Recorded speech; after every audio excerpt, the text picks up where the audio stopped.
Just as always winning or losing is not really possible, and just also as there is no absolute unconditional humility, humble person inside of this world, because that is not in human capacity, anyways, to either always be winning or always be losing, always unconditionally arriving at win or loss is impractical, irrational, and illogical nonsense anyway. Sometimes we win, sometimes we lose. That's how the dynamic of win and loss works. That's how not only it's designed by society and organizations and the different institutions and companies, but also that's how it is naturally engineered and manufactured by the universe, which sometimes gives us happiness, win, prosperity, success, and sometimes it provides us with so much pain, suffering, chaos, loss, tragedy, unhappiness that it really forces transformation and transcendence in our behavior, action, habit, attitude, ambition at every step of the way in one way or another. And that means not only are we manufactured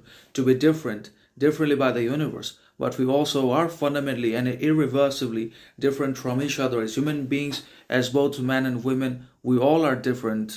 Our behaviors, actions, habits are all different with minute and unrecognizable or identifiable similarities, and obviously patterns can always be drawn because we're humanity anyways in one way or another. But then again, there is no happiest person or man inside of this world. Sometimes we're happy, sometimes we're unhappy, sometimes happiness exists for us, sometimes it vanishes, not only because it's a state of mind and hormone and chemical substance, but also because the external constructs remove happiness from our lives to make us suffer, to make us conform and agree and obey all the different conditions, principles, ideologies, obligations laid before us, to force us into slavery, to put us into the eventual and great domestication and dominance, enslavement in our lives in one way or another. So there is no absolute unconditional win or loss.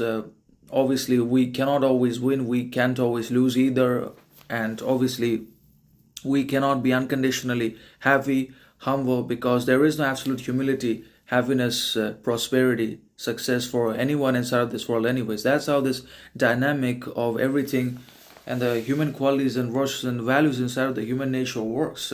And that is something we must accept, or we must continue to suffer from either the tyranny of success or the inevitability of loss and defeat, which is quite common in everything in life. The moment we choose competition in education or with others in any positive or negative way, loss becomes inevitable, defeat becomes unavoidable, undeniable anyways. But the moment we do not chase any competition, comparison at all, then we cannot lose. That is the thing.